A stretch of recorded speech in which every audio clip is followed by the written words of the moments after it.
जय जय गणेश, जय जय गणेश।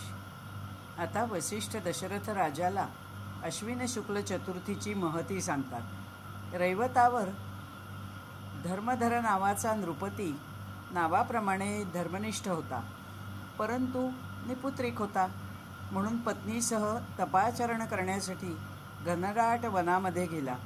पूर्वीच्या काळी राजे महाराजे, संत साधूजन, सामान्यजन यांची वनामधून नेहमीच ये जा असायची। कोणी तपश्चर्या करण्यासाठी तर कोणी प्रवासासाठी। अशा प्रकारे वनातून नेहमी मार्ग त्यांचा सुरूच असायचा। वनामध्ये गेल्यानंतर तिथे नेहमी तपश्चर्या करणाऱ्यांना किंवा येणाऱ्या जाणाऱ्यांना कधीतरी एखाद्या मुनींचं पण दर्शन घडायचं। त्याचप्रमाणे या राजाला पण त्या वनामध्ये सौभरी नावाचे मुनिश्रेष्ठ तप करत होते ते दिसले।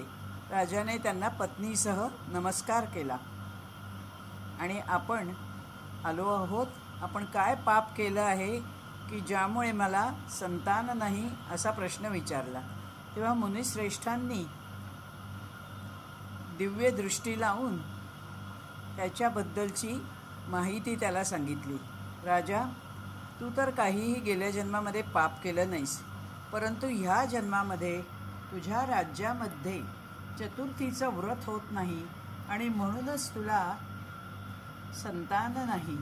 तेव्हा हे चतुर्थीचं व्रत तू कर, ज्यामुळे तुला उत्तम संतानाची प्राप्ती होईल असं त्यांनी सांगितलं। एकदा शुकमुनी आले, तेव्हा ह्या मुनींनी त्या शुकमुनींना विचारलं की मी योग साधना करतो, परंतु मला शांती मिळत नाही, तेव्हा शांतीचं रहस्य काय?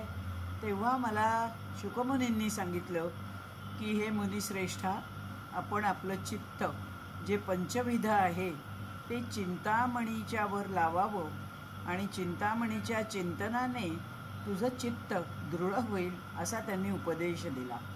आता मला अत्यंत शांतता लाभलेली आहे आणि मला गाणपत्यपद पण मिळालेलं आहे। हे ऐकून नृपाला खूप आनंद झाला। तो राज्यात परतला आणि शुक्ल चतुर्थीचं व्रत प्रजाजनांसह त्यांनी आरंभले। याच अध्यायात एक दुसरी कथा रचली आहे की भीम नावाचा एक व्याध म्हणजे पारधी शिकारी होता। वनात शिकार तर तो करायचाच, परंतु जाणाऱ्या येणाऱ्यांना पण तो लुटायचा। एकदा वनातून एक ब्राह्मण जात असताना त्याने त्याचा पाठलाग केला। सैरावैरा धावणारा ब्राह्मण एका अश्वारूढ सैनिकाने पाहिला, तेव्हा त्याने भीमाला पकडून राजासमोर आणले। त्या दिवशी चतुर्थी होती। राजाने त्याला एका कोठडीत अन्न पाण्याशिवाय ठेवला आणि दुसऱ्या दिवशी त्याला ठार मारला। पंचमीस त्याची मुक्तता झाली नकळतपणे घडलेल्या चतुर्थीमुळे।